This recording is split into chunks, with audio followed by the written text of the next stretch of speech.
Welcome. I'm not quite sure how to start out Q&As with Q&As. One of the things that I do want to do is talk a little bit about what's been going on this year. So last year we announced that we're converting to a charity organization, and we did that at the beginning of the year. The BrickCon LLC that used to be the owner of BrickCon or the promoter of BrickCon ceased to exist within the state, and we were able to transfer everything over to the BrickCon Foundation.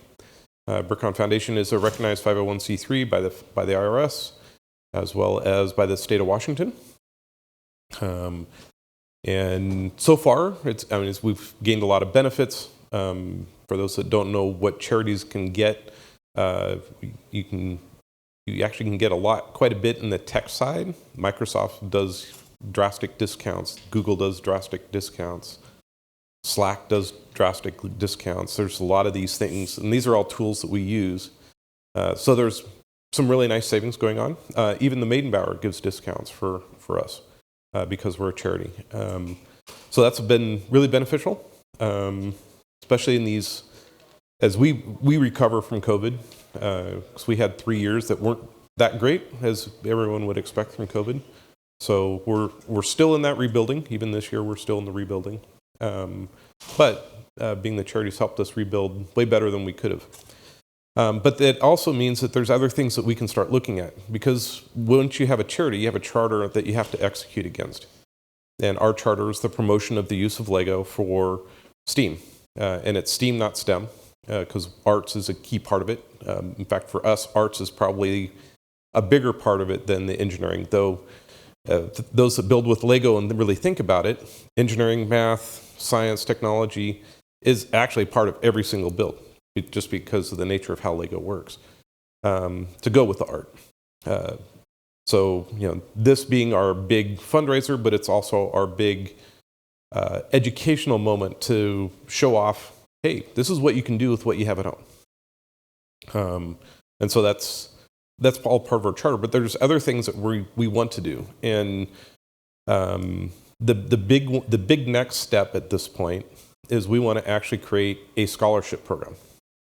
And we want to be able to announce that scholarship program next year, with the goal that every year at BrickCon, we actually then announce the recipient of those scholarship programs. So I'm really excited about this, and it's not going to be a $500 thing. We want this to be something that actually makes a difference in this day and age with these high costs of college education. There will be limitations. It will be, at this point, restricted to the state of Washington, and probably we haven't determined yet if it's in-school only or in-state only for the college. We know it's in-state for sure for the high school or for their secondary or whatever their primary education.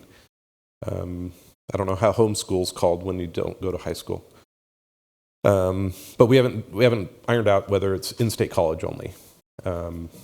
But they will have to have proof of how Lego helped direct their life as a kid. And this will include photos. So what we don't want is somebody who's a scholarship guru to just write up what they did, even if they never touched it. We will actually want proof that they've touched and built with it.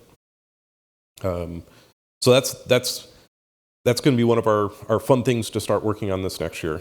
We've got a couple other ideas. I'm not ready to talk about those yet, but we are working on other ways of which we can expand our influence as a charity. Some other ideas that I can talk about. We are looking at ways to expand our presence within Bellevue.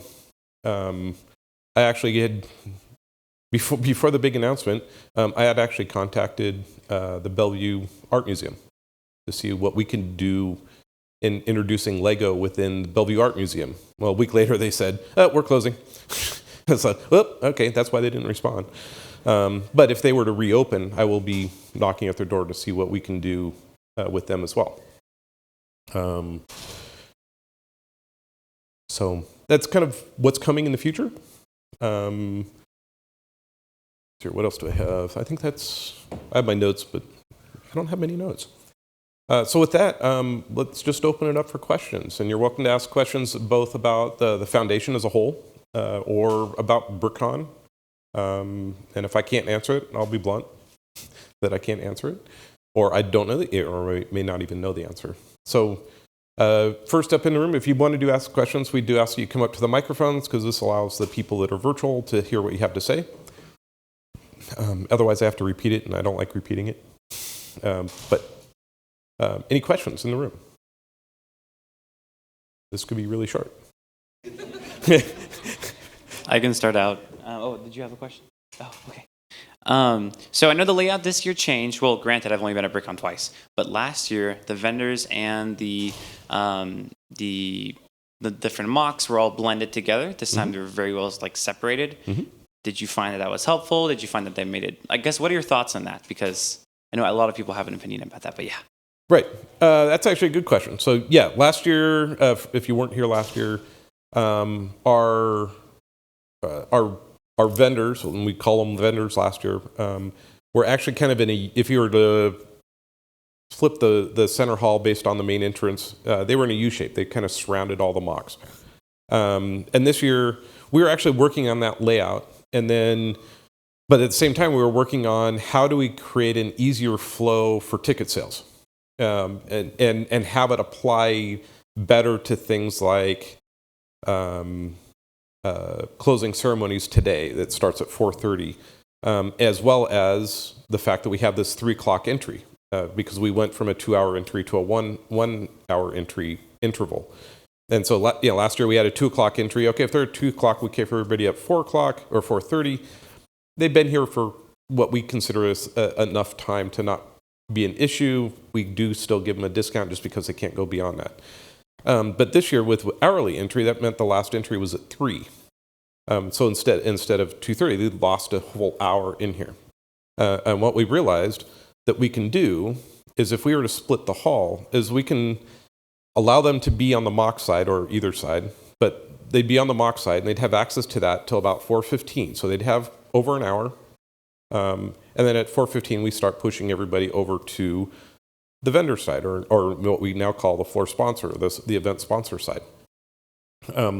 So that they could look at the mocks and they could still go shopping. But at 4:30, the mock side is secured by security. You guys could be at closing ceremonies and not feel like you have to be guarding your mock. But they still get there up to 2 hours, so they can actually still browse through the vendor side or the sponsor side before they're escorted out at 5. So that's what led to the decision of the split. And then it was playing with, do we use high walls? At one part we were actually talking about using the air walls, and we decided no, we wanted nice big open space. We played with the 8-foot pipe and drape on Thursday and Friday, and realizing that when you're on the vendor side, it actually felt claustrophobic. And so we dropped those down to 3 foot, and we will leave it that way for next year. And then everybody's just been asked around, what do you feel about this layout? And I've asked, 15, 20, 30, 40 people. And so far the response has been positive.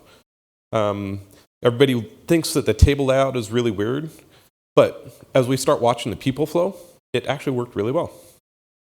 And so right now I'm thinking, unless through surveys and stuff we just get this outpouring of don't do it that way, we'll probably look at doing it that way next year.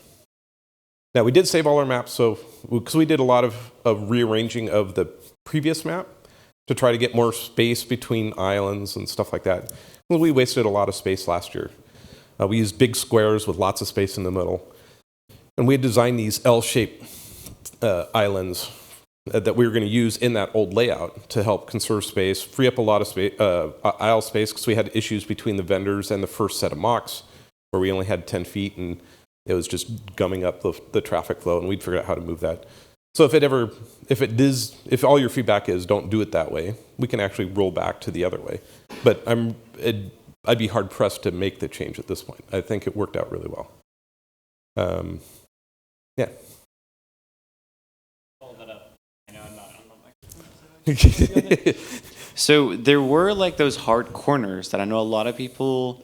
Their mocks were there, so they were basically kind of shut out from the public, in a way. The interior corners. Yes, we've talked about that, and for those that can see, basically the islands are an L shape, but it's actually a hollow L shape.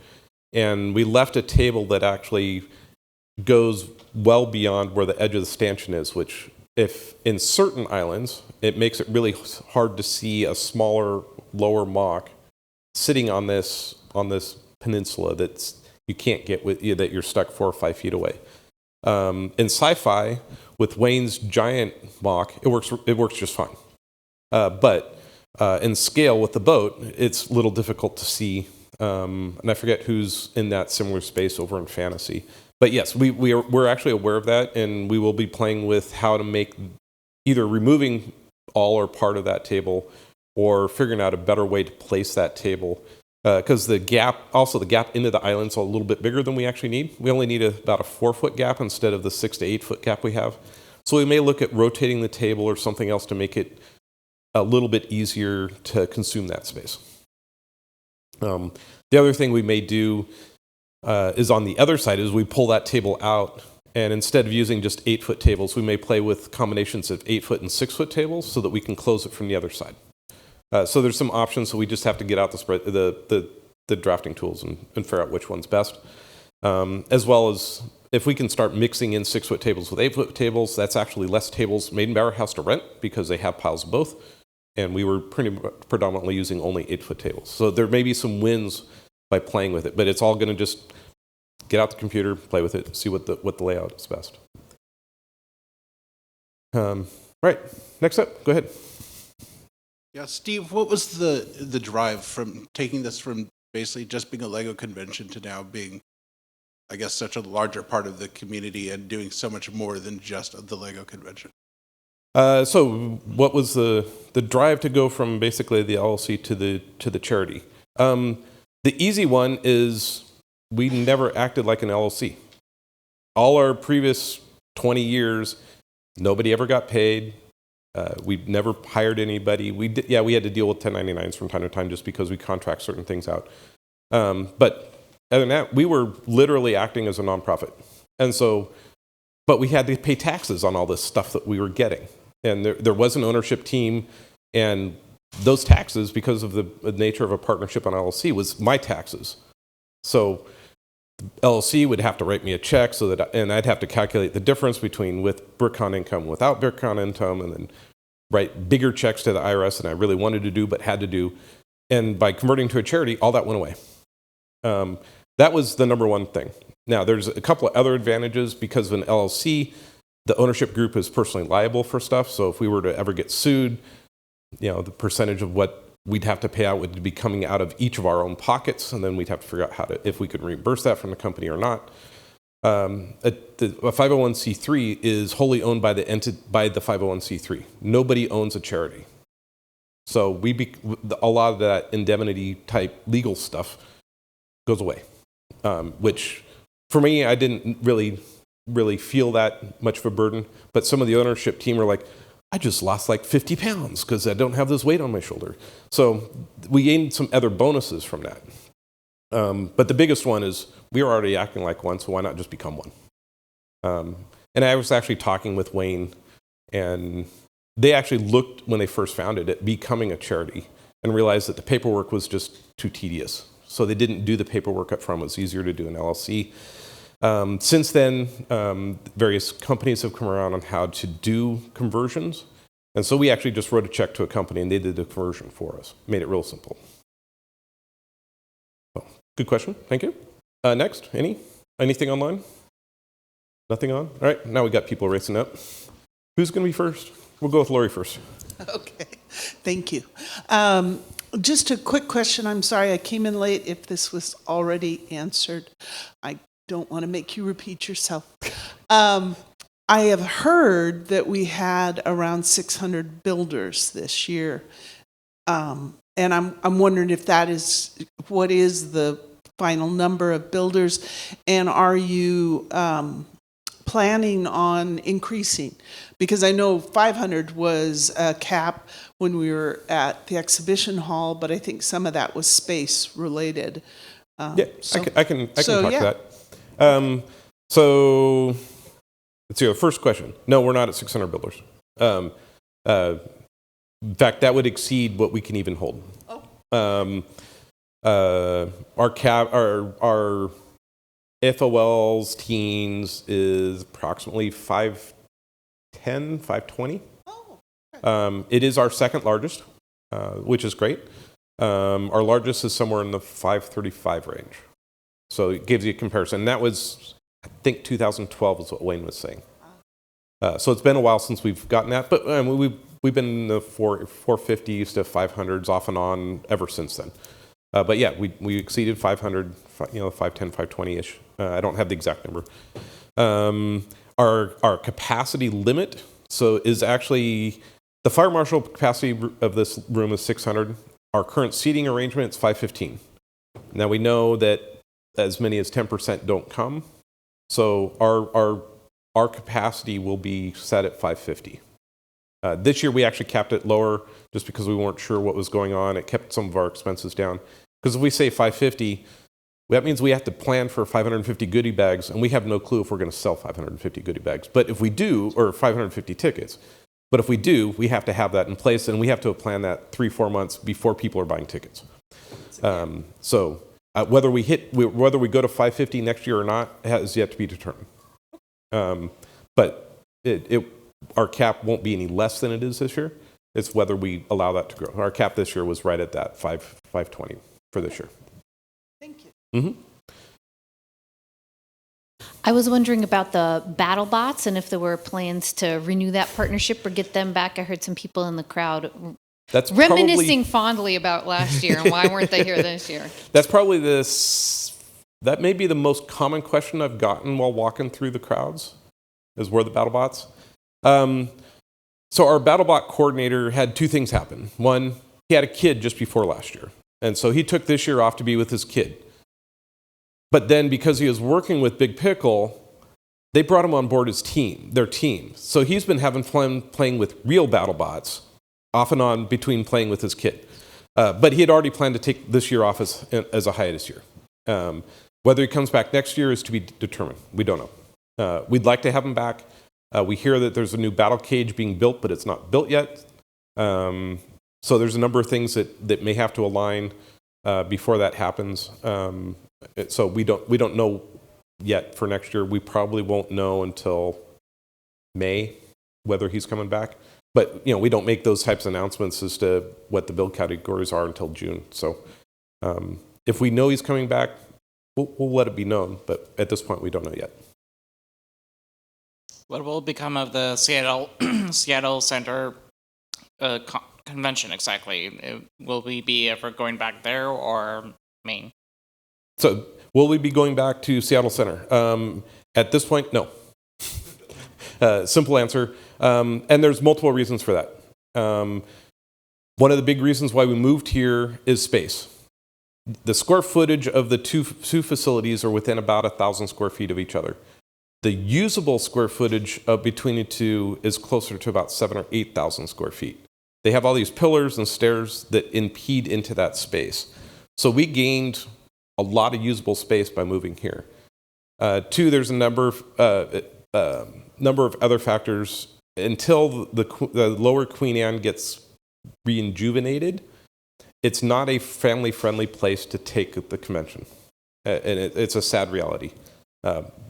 But we don't want to put families in that current position until City of Seattle can figure out how to rejuvenate Lower Queen Anne. But it's going to be really hard to get us out of here. These guys have been great to work with. They bend over backwards. They do a lot of things that Seattle Center never even offered to do. And we don't have to do it. So us being lazy, I'd like to stay lazy. Next. You've got 20 years at this. What do you see are the biggest challenges for BrickCon for the next 20 years? Unpredictable economy. The economy fluctuates, and as that economy fluctuates, it impacts whether people come or not. If you guys have been out there, we aren't as crowded this year as we were last year. Now, we have a very enthusiastic crowd. It hasn't really hindered any of our sponsors from making sales. And it does make for a more pleasant viewing experience because there's just not as many people there. But those are tickets that we aren't necessarily getting. And that's this year, there's probably a couple of factors. The economy is one of the big ones.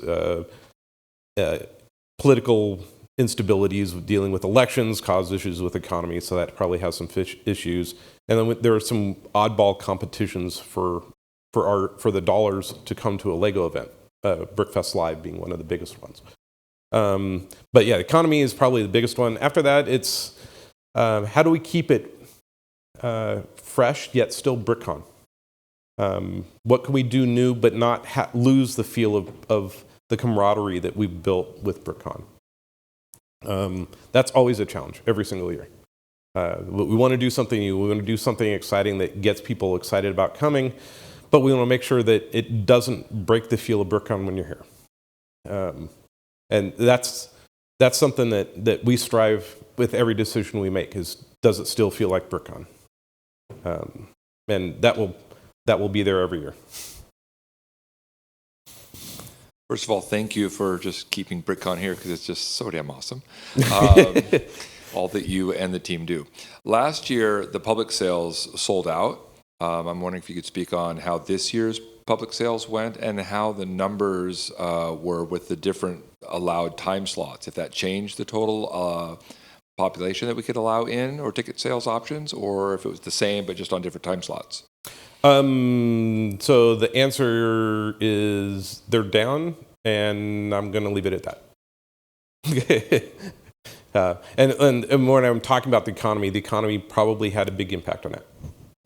So that's what makes the unpredictable of the economy part of our challenge. Go ahead, Dan. You might.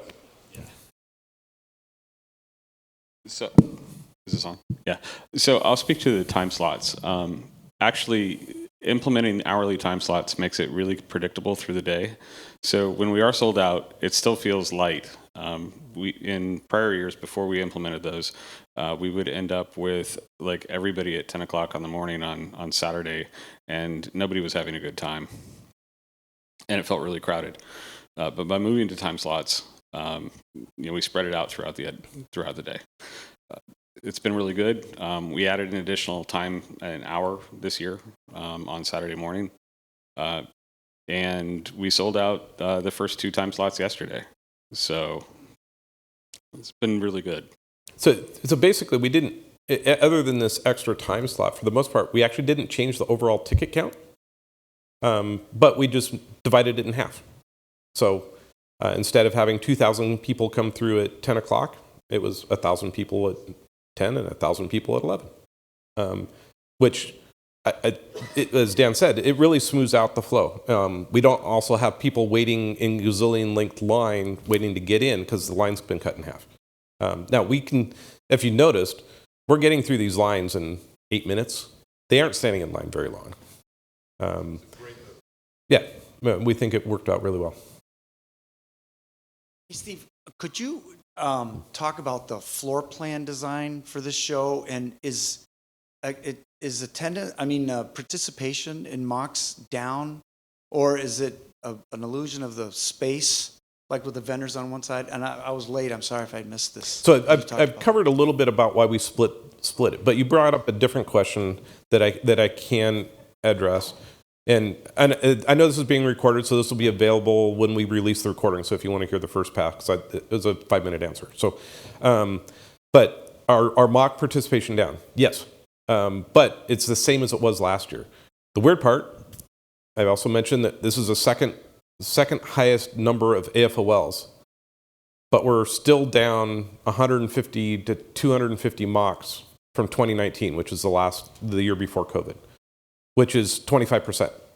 So now there are things like Stardew Valley, huge, 10 by 12 display.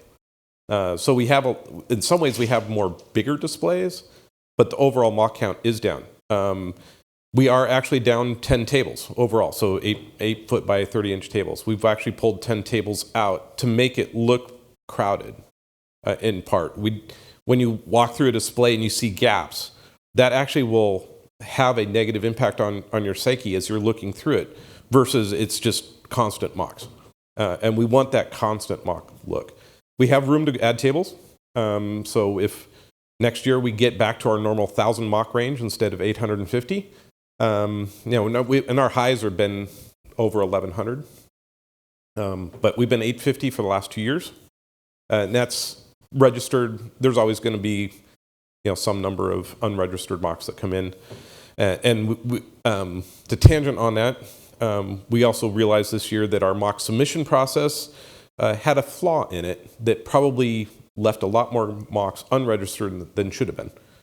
If you didn't double-click submit or OK and submit at the end when we thank you for submission, if you didn't hit OK at that point, your mock wasn't submitted. And a number of people didn't hit that second button, as we've been very vocally told. And that was just a failure in our QA. We didn't really read the process.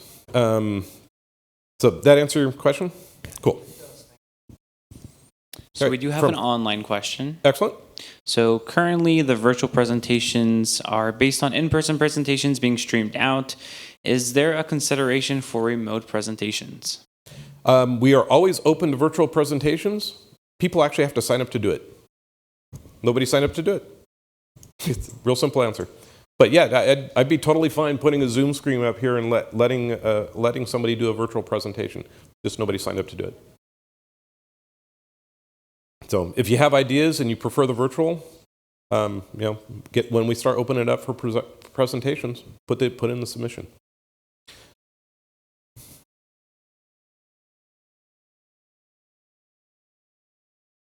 So you brought up BFL and all the fun that they're doing that cannibalizes what we're trying to do here. Is there anything that the attendees and the community can do to further awareness and attendance at BrickCon that isn't happening right now? I'm trying to figure out what I can say with the mic live. The easiest thing to do is if people are talking about that other event is describe the differences. I have not been there, so I can't do that well. I can only do it through third-hand descriptions of what they have, which is that they have big photo ops with giant mocks, and I'm not sure if they're surplus from Lego or if they've contracted somebody else to build them, and big pits of Lego for the kids to play with. And then a single vendor booth, which happens to be their own. That's my understanding of what's there. I could be wrong, and I totally freely admit I have not been there to see it. But if you find people who have been there or can describe what it is, describe what we've got. That's the biggest thing you can do. Describe what we've got. Hundreds, maybe even 1,000 mocks from all local builders. It's not a traveling show. It's all local or regional. We have 50 vendor booths or sponsor booths. I think it's 30 to 35 sponsors that are presenting what they have. You won't find that there. So that's the best thing you can do. Describe the differences. Let them make their own decision. And that's what I can say on mic. We do have another online question. Sure. So concerning virtual presentations, if people are interested in doing those presentations, who should they contact? So with your registration, you should be getting emails. And those emails, it says if you're interested in creating a presentation, click this button. They just have to click the button. It's just a URL link that goes to a Google form. They then put in their name, what the presentation is, and then we do read through those. We make sure that they're acceptable or not a duplicate. Like we had 1 or 2 duplicates this year. So we had, all right, you two, which one's going to be the one to present? So that's, we don't, nobody wants to go a duplicate presentation. But that's all there is to it. It's not that hard. Now, there are some other stipulations. They have to be able to give their presentation to us so that we can review it, make sure that it's all able to be used with our facilities or with our hardware or with our technology, just so that we can make sure that it'll work. But that's all minor stuff. There are some deadlines with that just so that we don't drive Nicole batty at midnight on Friday. But that's all more simple stuff, simple logistics. So, yep. Other questions? Any favorite themes? Anything that you'd like to see on the display floor that we haven't done before? I'll ask you guys the questions. For the themes, a couple years back, we split it down. We broke down themes into the core that we have now. Any considerations on breaking any themes out to give more recognition for some subsets or some topics? I'll throw out sci-fi is very broad. So it's hard to get some recognition for some of the items. Or just your thoughts on theme categories going forward. So our 7 core themes is done for a number of reasons. We've described these in the past. It allows us to have an easier way to have duplicate coordinators so that we have backups, so it's easier for you guys to find somebody who can answer the questions where stuff go. When we get too many themes, that gets a lot harder because they get specialized and only one person may want to represent it. But we also know that if you guys suddenly build 2,000 mocks, our current process may not work. So if you want to see more themes, bring 2,000 mocks. So, yeah, go ahead. How do you manage your time to work on a Lego mock creation, especially when you have like a hectic schedule at times? How do I... sometimes Lego has to take a back seat. Scheduling time to build mocks is... I don't know if there's an answer to that because it's going to be individual to every person. I use Lego building as a creative outlet when I'm doing a lot of technical stuff that doesn't have any creativity to it. So I use it as an outlet, but I also use it as a fun thing, and it really varies. So that's an interesting question. I haven't heard that before, and I don't know if I have a really well-rounded answer for you. So, go ahead, Kyle. If I can, I guess, add a statement to Brandon's question there. If there is a kind of sub-theme from the themes that exist right now that maybe needs additional attention for a given year, Brothers Brick would really like to know about that for our sponsored collab. There you go. And then you might have built-in coordinators even. Just wondering, in the past, there's been a lot more of a visible presence from the Lego company at BrickCon, and I know it's fallen off for whatever reason. Is there any chance, now that you guys are a foundation and charity, that there might actually be more presence? They might be able to come back again and work with you on that a little bit better? I think my 2-word answer is I wish. Lego doesn't see a con, whether it's a charity or not a charity, any different. In fact, we were one of the few for-profit on the West Coast. Bricks Cascade runs as a charity. Bricks by the Bay runs as a charity. BrickCon in Vancouver is a Canadian charity. I don't know about Brick Slopes. Bricks LA was not a charity. Brick World, I'm pretty sure, is for-profit. I don't know how Bricks Fairs run. I don't know how Brick Rodeos run. And those are the Lego recognized events in the U.S. But they don't treat any of us any different. Now, as a charity, we might be able to work through Lego's parent company, or the Family Foundation, has a charity arm. And there may be a few things we can do with them, but I doubt we'd be able to benefit each other based on what our core charters are. So, yeah, basic answer, no, it's not different.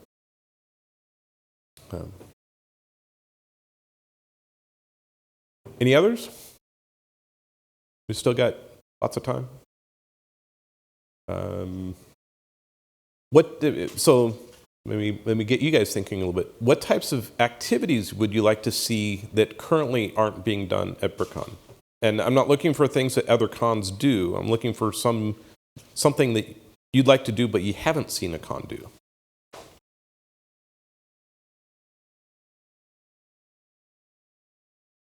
Josh, you had a question, or did you? Oh, okay, just moving up.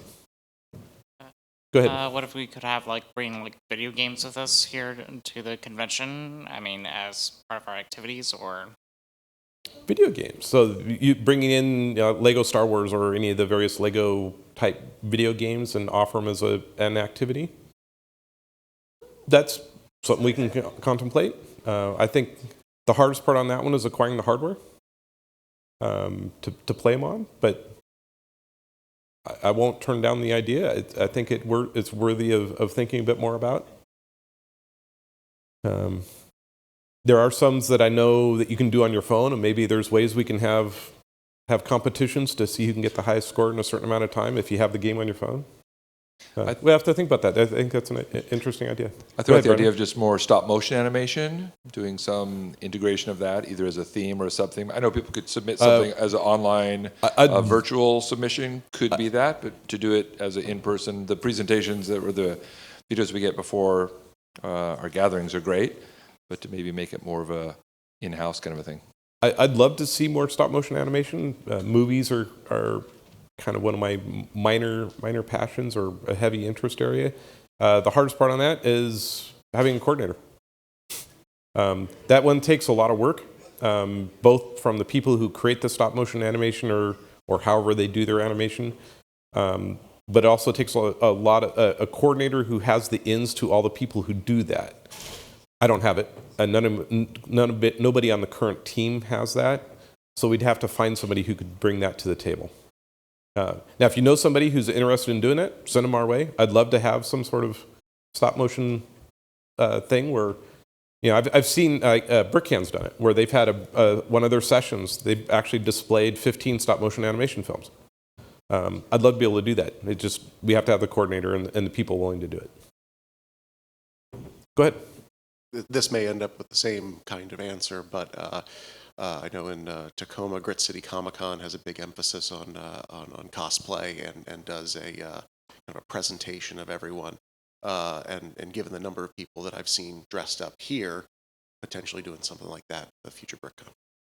Yeah, I think the answer on that one's somewhat the same as we need somebody to coordinate that effort. That one might be a lot easier to coordinate because we could actually make it a mock registration category. And that makes it much simpler. And then once you have it, if you have something more than 3, then you can actually get into the fashion show of the cosplay stuff. So definitely potentials there. Again, once we have a coordinator who's going to focus on that, then we can get into the promotion to make it happen. So for a couple of years now, we don't have the Friday night social that we used to have. Is there any chance that maybe we'd have that again, like, part of the con where there was food involved and like we had a couple of years ago? So yeah, 2019, we did have the Friday night social with people were here in 2019, it was the massive cookie feed where we had, 5,000 cookies sitting on the table that nobody ate. We were eating those for a year afterwards. In fact, I think there's one box of the maple cookies that somebody still has in their pantry. I don't know if we'll eat those, but we still have them. We're nonprofit now. Yeah. Well, those I don't think we want to do that with, but yeah, future. But in terms of getting back to our Thursday night meet and greet.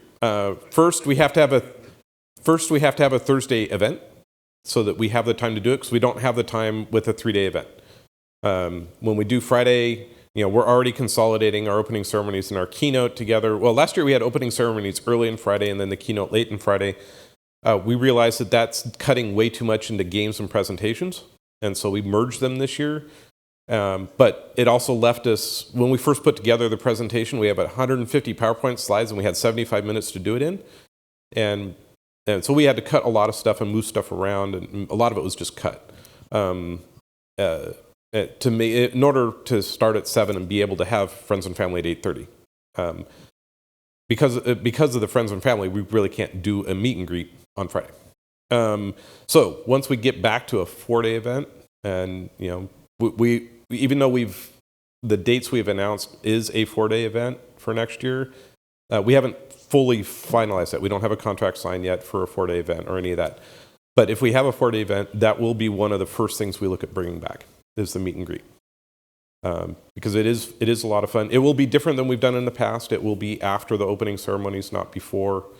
So it'll be later in the evening. But this location actually brings a lot of potentials that make that really easy to do. But there's also a lot of places in Bellevue that we could probably take it to and have it easy to do. So yes, we are totally thinking about options to bring back meet and greet. The question is, it's finances and being the biggest decision point.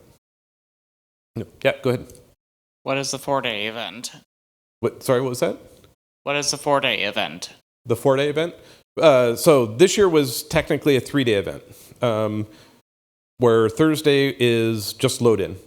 There's no actual events going on. You can pick up your registration, you can start setting up your mocks, but there's nothing else. Because and because of that, we only have to pay a load in fee to Maidenbower. We don't have to pay a full day fee or a full usage fee. If we start holding events on Thursday, then we have to pay for, of course, we're actually doing stuff here, and it's not load in. So that's the difference between a 3-day event and a 4-day event, is just that you're paying the facility for the use of the facility as an event space. And so yeah, it'd be, if we were to look at what we did at Seattle Center, load in started at 8 a.m. on Thursday, and then we had it's here, BrickCon 101. I think it was at 2 or 3 in the afternoon. Opening ceremonies was 7 or 8 at night. The meet and greet, I forgot what all. It varied in time somewhat as to when the meet and greet was. But those would be that would become the 4-day event. Right. Sounds like I got time for maybe one question. We'll just see how fast they are, maybe two. Could you talk a bit about the topic of volunteering, and specifically along the lines of, is there something that BrickCon would like to take on and is not able to do for lack of volunteers? You mentioned perhaps area coordinators as one. Alternately, for people who are interested in volunteering, where do you see as the biggest need where they could be applied? So volunteering. So in terms of coordinating something, if you get a hold of us and say, hey, I want to coordinate XYZ, we'll have that discussion, see if we can make that work. So that's the easy way to do it. In terms of our needs, our biggest need is not going to be a fun need, because we need a social media coordinator really badly. But that's not a fun thing to do. We need somebody who's willing to be the social media face of BrickCon. But that's a marketing thing. It has nothing to do with making the con good. It's actually totally a marketing thing. Within the con itself, I'd say at this point, we don't know what we don't know, or we don't know what we don't need, or what we do need. So, if you have ideas, send them our way. It could be, oh yeah, we actually do need that. And we just may not know we need it yet until it's actually brought up. I think we have one more online, and then I think we're good for the day. Yes, we do have one more virtual question. So last year at the Q&A, you talked aspirationally about wanting BrickCon to become a 24-hour day event over the conference days, with virtual events happening at all hours and attracting more international and worldwide attendance. Are you still looking toward that as a goal? Yes, but we have to have our virtual attendance go up instead of down. and this comes back to social media presence and all these other things that are needed to make that work. I would love to see that. We've had a number of discussions as a board and as the event team on that, and realized that we have to rethink what the virtual convention is.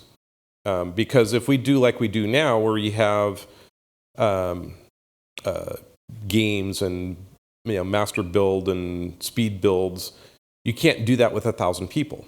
And if you want a worldwide event, you need to be able to have something that can support 1,000 people or more. And so we have to rethink what is the virtual convention in order to meet that goal. And I don't see that happening in the near future, just because that's a hard problem to solve.